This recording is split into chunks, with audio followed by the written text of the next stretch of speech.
আমাদের প্রশংসা যে আল্লাহ শোনেন। আমরা ওই যে বলছিলাম 32 রাকাত নামাজ পড়ি, 32 রাকাত নামাজে 32টা রুকু করি। কি করি ভাই? 32টা রুকু করি না আমরা? ওই 32টা রুকুর সময় আমরা রুকু থেকে যখন সোজা হয়ে দাঁড়াই তখন কি বলি? সামি আল্লাহু লিমান হামিদা রাব্বানা লাকাল হামদ।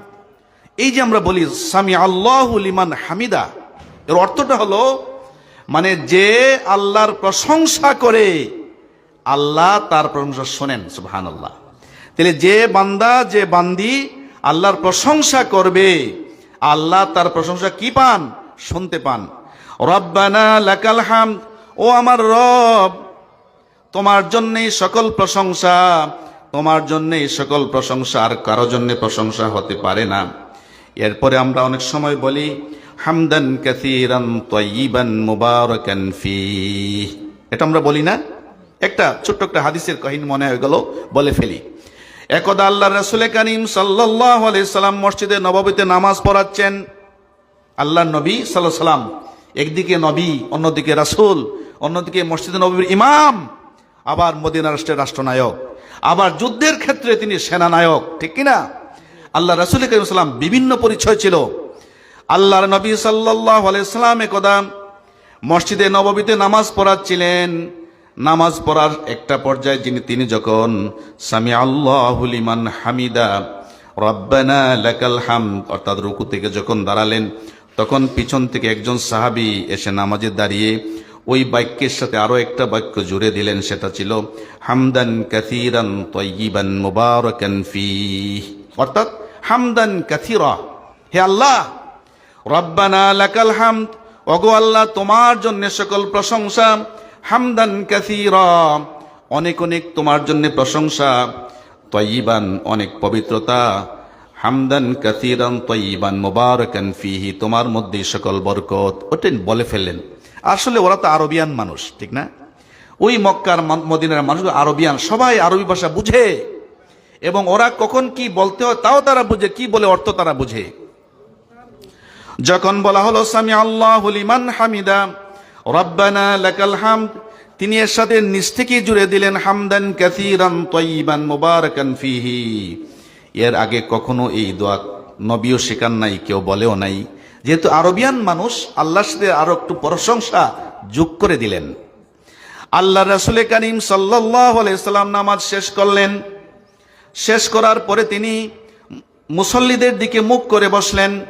মুখ করে বসে তিনি বললেন, আজকে নতুন একটা বিষয় শুনলাম, সুন্দর একটা জিকির, একটা তাসবিহ শুনলাম। কে জানি বলল হামদান কাসীরান তাইয়িবান মুবারাকান ফীহি, এই কথাটা কে বলেছ? আল্লাহ নবী প্রশ্ন করলেন যে তোমাদের মধ্যে এই কথাটা কে বলেছে? আল্লাহর নবী সাল্লাল্লাহু আলাইহি সাল্লাম যখন এই প্রশ্ন করলেন, তখন যিনি বলেছেন তিনি মনে মনে ভয় পেয়ে গেলেন। মনে মনে ভাবলেন, হায়রে, হয়তোবা আমি ভুল করে ফেলেছি, কারণ আল্লাহর নবী তো আমাকে এটা বলতে শিখান নাই, আমাকেও বলতে কেউ বলে নাই। আমি আরবিয়ান মানুষ, রব্বানা লাকাল হামদ, যেহেতু আল্লাহর জন্য প্রশংসা করা উচিত, তার সাথে যুক্ত করে ফেললেন হামদান কাসীরান তাইয়িবান মুবারাকান ফীহি। আমার মনে হয় আজকে উপায় নেই, আমি বিপদে পড়ে গেছি। উনি কিছু কথা বলছেন না। আল্লাহর নবী আবারও বললেন, কে বলেছে? কোনো কথা নাই, নীরব নিঝুম ধরা, বিশ্বে যেন সবই মরা। মসজিদও কেউ পিনপতন নীরবতা, কোনো কথা নাই। আল্লাহর নবী তৃতীয়বার বললেন, যে বলেছে সে তো ভালোই বলেছে, কিছু অভয় দিলেন। এই কথা বলার পর ওই সাহাবীর জানো পানি আইছে, আল্লাহ রাসূল আমি কইছি। আল্লাহু আকবার। আল্লাহ নবী তখন বললেন, ও আল্লাহর বান্দা শোনো, তুমি যখন হামদান কাসীরান তাইয়িবান মুবারাকান ফীহি বলেছো, আমি লক্ষ্য করেছি, আমি দেখতে পেরেছি, আমি অবজার্ভ করেছি, আল্লাহর পক্ষ থেকে 30 ঊর্ধ্ব ফেরেশতা এই সবটুকু আল্লাহর কাছে নিয়ে যাওয়ার জন্য তাড়াহুড়া করছেন। সুবহানাল্লাহ। তাইলে বোঝা গেল এই যে তাসবিহ হামদান কাসীরান তাইয়িবান মুবারাকান ফীহি, এটা যদি আমরা বলি, এটা আলাদা একটা সওয়াব, মুস্তাহাব, আল্লাহর প্রশংসা করা হয়। এটা আমরা কখন বলবো? রুকু থেকে দাঁড়িয়ে সামি আল্লাহু লিমান হামিদা রব্বানা লাকাল হামদ হামদান কাসীরান তাইয়িবান মুবারাকান ফীহি। আমরা যখন নামাজ পড়ি দেখবেন অনেক সময় রুকু থেকে দাঁড়িয়ে আমরা দ্রুত আবার সিজদায় চলে যাই না ভাই?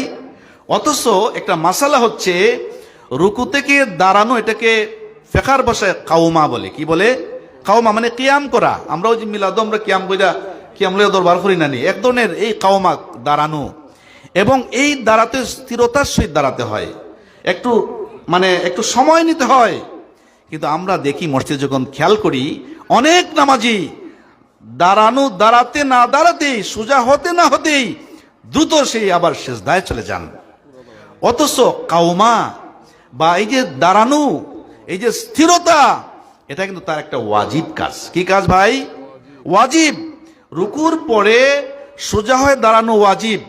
সামি আল্লাহু লিমান হামিদা, এরপরে আমরা বলবো রব্বানা লাকাল হামদ, এরপরে বলবো হামদান কাসীরান তাইয়িবান মুবারাকান ফীহ। এই যে তাসবিহ যদি আমরা পড়ি, কি হবে? অতিরিক্ত সওয়াব হবে, তাই না? আরেকটা কি হবে? এগুলো পড়তে তো সময় লাগবে না? সময় লাগবে, অর্থাৎ স্থির হয়ে দাঁড়াতে হবে। তাহলে একদিকে সওয়াব হলো, অন্যদিকে পড়তে পড়তে যে সময়টা গেল, স্থিরতাটা এখানে রক্ষা হয়ে গেল। এর মাধ্যমে একটা ওয়াজিব কাজ আমি আপনি সুন্দরভাবে করলাম। তাহলে এটা টু ইন ওয়ান, এক কাজে দুই কাজ হয়ে গেল। অর্থাৎ আমার একদিকে সওয়াবটা বৃদ্ধি পেল, অন্যদিকে কি হলো অন্যদিকে আমার দাঁড়ানোর মতো যেটা ওয়াজিব কাজ নিশ্চিত হয়ে গেল। এইভাবে আমাদের খেয়াল করতে হবে।